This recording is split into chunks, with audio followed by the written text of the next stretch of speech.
This is Optimal Relationships Daily, episode 1339. Setting limits can keep you sane. Here's how to do it. Part 2, by Elana Miller of psychiatry.com.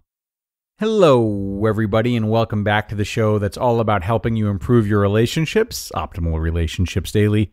I am your host and narrator, Greg Audino, and with me today is the second part of the article I began reading yesterday. Yes, it was a long one, so we're going to finish the second part here today, which I personally feel is more dense with lessons, and I identify more with. More on that in my commentary at the end, though. Go ahead and listen to yesterday's part 1 before proceeding if you haven't done so yet. But if you're all caught up, then let's hear part 2 right now and continue optimizing your life. Setting limits can keep you sane. Here's how to do it. Part 2. By Elana Miller of psychiatry.com. So a while back, I was paged by a patient asking for a medication refill. He was a new patient, so I explained clearly that paging was just for emergencies, and that it was disruptive for me to interrupt patient care to field pages for non-emergencies, and that in the future, he should call my voicemail number. He expressed that he understood and wrote down my voicemail number. He apologized and said he wouldn't do it again. He said he just needed a medication refill. And I said, okay, I'll call it in right now to your pharmacy. And I did, immediately. So, should I have been surprised when only a week later I got a page from him for the exact same issue?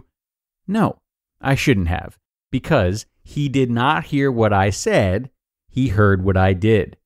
He did not hear me say not to page me anymore for non-emergencies. He heard me say, anytime you want a medication refill, you can page me and it will get done quicker and easier than if you leave a voicemail and wait for me to call back. So, this time, I handled it differently. I cut him off immediately and asked if this was an emergency. Well, it's just that. I interrupted him. An emergency is when you are feeling suicidal or psychotic or need to go to the hospital. Are any of those things happening? Well, no, I just need you to... I interrupted him again. Please call my voicemail and leave a message. I will call you back as soon as I can. So he did, and I purposely waited a few hours before returning his call. And then we had a polite 30-second conversation, and then I refilled his medication. Sure, it would have been easier for both of us if I had just refilled his medication when he paged, but then I would have been creating a bigger problem for myself in the long run. I can assure you that this time he heard, the quickest way for you to get your medication refilled is to leave a message on my voicemail and wait for me to call you back. Paging me will just waste your time. I haven't gotten a page since. Think about if you've had a similar experience. Have you ever told someone firmly that you can't help them, or that you won't put up with their nagging anymore, or that you can't lend them money again, but you will just this one last time? They don't hear what you say, they hear what you do. Be direct, even if it's uncomfortable. I was chatting with a friend the other day who's been having trouble setting limits with her sister. Her sister will always come into town unexpectedly and want to meet up with her, but be flaky and inconsistent with her plans. Inevitably, my friend will be left hanging for hours waiting for her sister who never shows up. I asked her what she says to her sister when she comes into town to avoid getting caught in this situation. She told me, well, I make excuses. I tell her I have a yoga class or something. But then she asks me what I'm doing after yoga, and I tell her I have to go grocery shopping. But then she asks me what I'm doing after grocery shopping, and I say I'm going home to spend time with my husband. And then she asks what I'm doing after that, and she doesn't understand that there is no after, and that we'll be hanging out the rest of the night. I hope my next question is as obvious to you as it was to me at the time. Well, don't you ever just, tell her no, that you won't be able to hang out that day? Well, she said, I guess not. It's amazing how people will hem and haw, make excuses, and beat around the bush, all because it feels so uncomfortable just to say no.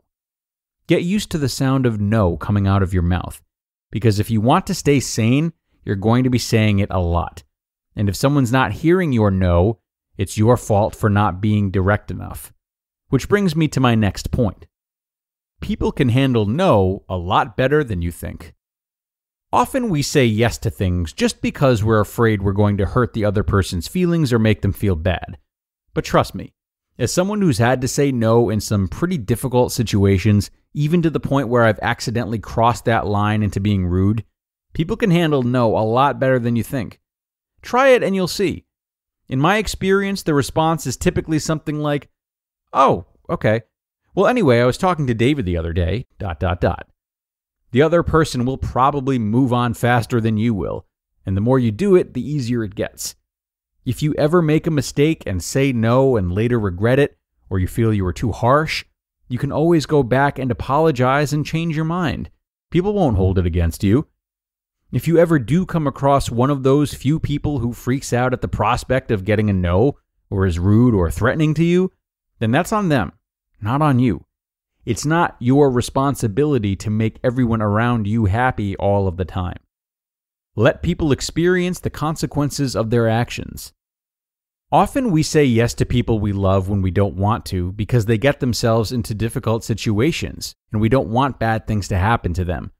I definitely can recall my parents bailing me out a few times when I was younger, and I appreciate that they did.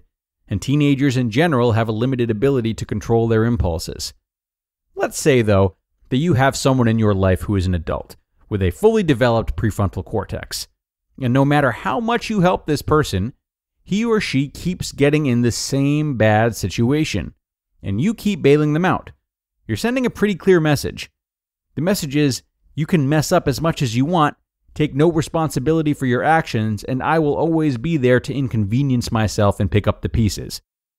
And you may feel you're helping, but trust me, you're not doing that person any favors. He or she will never learn that certain actions have consequences. You may say, if you keep doing this, X, Y, and Z is going to happen. But remember, they don't hear what you say. They hear what you do. If you keep bailing them out, they will never learn any different.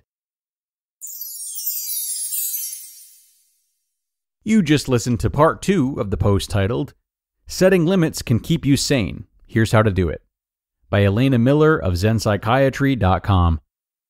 And now, everyone, I want to tell you about one of our new sponsors, Jenni Kayne. Jenni Kayne is an amazing clothing company that makes shopping for clothes absolutely effortless, as they're known for creating high-quality, stylish pieces that work for any situation. And honestly, this also makes Jenni Kayne a huge time saver, because there's no more guesswork when picking out your outfit for the day. All of their clothes are reliable, versatile, and very comfortable. I've liked having some sandals to wear around the house in the wintertime and now into the spring. Their shearling slide sandal, say that 5 times fast, is great for men and women alike. They keep your feet extremely warm and they provide maximum comfort and style whether you're wearing them in or outdoors. So, a few things.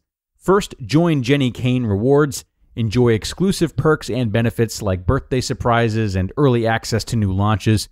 Plus, earn up to 10% back on all your purchases. Join today and you'll get 100 points. And then exclusively for ORD listeners, find your forever pieces at jennikayne.com and get 15% off your first order when you use code ORD at checkout. That's JENNIKAYNE.com, promo code ORD. And a marvelous ending from Elana, thanks a lot to her. She was really speaking to my heart when she talked about people being able to handle a no better than we think. So part of me having a history as a bit of a people pleaser is that ongoing bias that most people are babies and that I'd rather not set limits with them when I often should, because I assume they're going to complain and guilt trip me.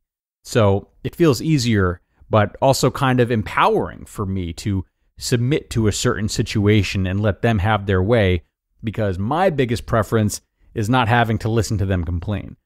And, this is interesting territory because it is great in a lot of ways, right? It keeps me in the rhythm of considering the needs of others, and it helps me to go with the flow more. But ultimately, each time I do this, I am distancing myself a little bit more from my own values, as well as my emotional and interpersonal growth. So thankfully, I've done a lot of work to understand where this bias comes from and have gotten so much better at managing it. But it is one of those things that will always go against my conditioning, and therefore, turning it around does take some work. Articles like this are supremely helpful for me, though, so thanks again to Elana for sharing. It's time to get going, though, everybody. I do hope you'll share both this episode and yesterday's part 1 with someone you might know who is a people pleaser like me, or anyone who you feel would be interested. I also hope you have a great rest of your day, and I look forward to seeing you again on the show tomorrow, where your optimal life awaits.